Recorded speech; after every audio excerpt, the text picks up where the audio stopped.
Hello, j'espère que tu vas bien. Dans une vidéo précédente, je t'avais parlé de l'excellence. Aujourd'hui, j'aimerais te donner le premier élément pour être excellent dans ton domaine, même si tu n'as pas de talent naturel dans ce domaine-là.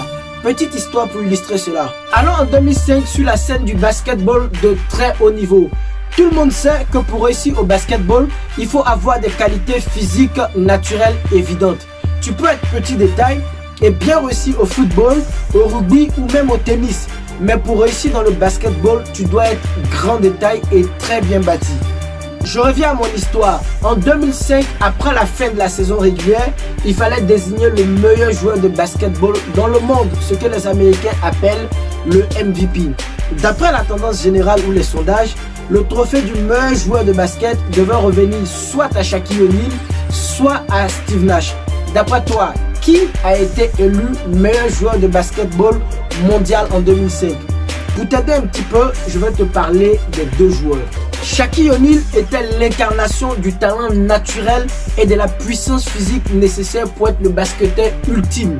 Le mec faisait 2m16, 147 kg et il était capable de sauter à plus d'1 mètre du sol.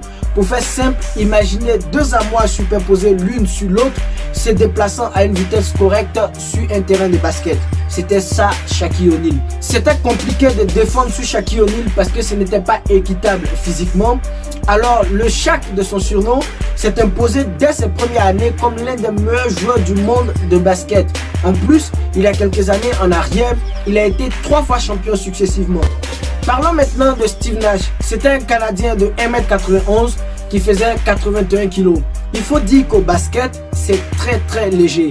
Oui, Steve Nash faisait partie des joueurs de basket qui avaient le plus petit gabarit. En plus, naturellement, il ne pouvait pas sauter haut comme un Allen Iverson. Alors, Steve Nash n'avait pas du tout les qualités naturelles pour devenir un bon basketteur. Et ses débuts dans la ligue de basket l'ont prouvé parce qu'il n'était pas vraiment exceptionnel. Alors, pour récapituler, d'un côté, on a Shaquille O'Neal qui est l'incarnation du talent naturel pour le basket. De l'autre, on a Steve Nash qui a le physique de monsieur tout le monde sans talent naturel pour le basket. On a donc un affrontement au sommet entre l'incarnation du talent à l'état pur et le sans talent. D'après vous, qui a été élu meilleur joueur de basket en 2005? C'est Steve Nash qui a été élu meilleur joueur de basket dans le monde en 2005 et il a même réalisé un doublé en 2006.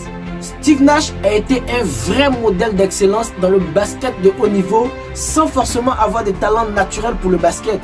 Oui, pendant des années, il a battu des joueurs comme Shaquille O'Neal qui était l'incarnation du talent naturel. Comment est-ce qu'il a pu faire cela? Il répond à cette question lors de son intronisation au panthéon du basketball où il a choisi de partager les secrets de sa réussite. Dans ma prochaine vidéo, je te livrerai ces secrets-là et les leçons à en tirer pour devenir excellent dans ton domaine. Pour ne pas manquer cette vidéo, n'hésite pas à t'abonner sur ma chaîne YouTube et à cliquer sur la cloche pour être averti à chaque fois que je publie une nouvelle vidéo sur YouTube. Allez, ciao ciao. Spartiate! Quel est votre métier?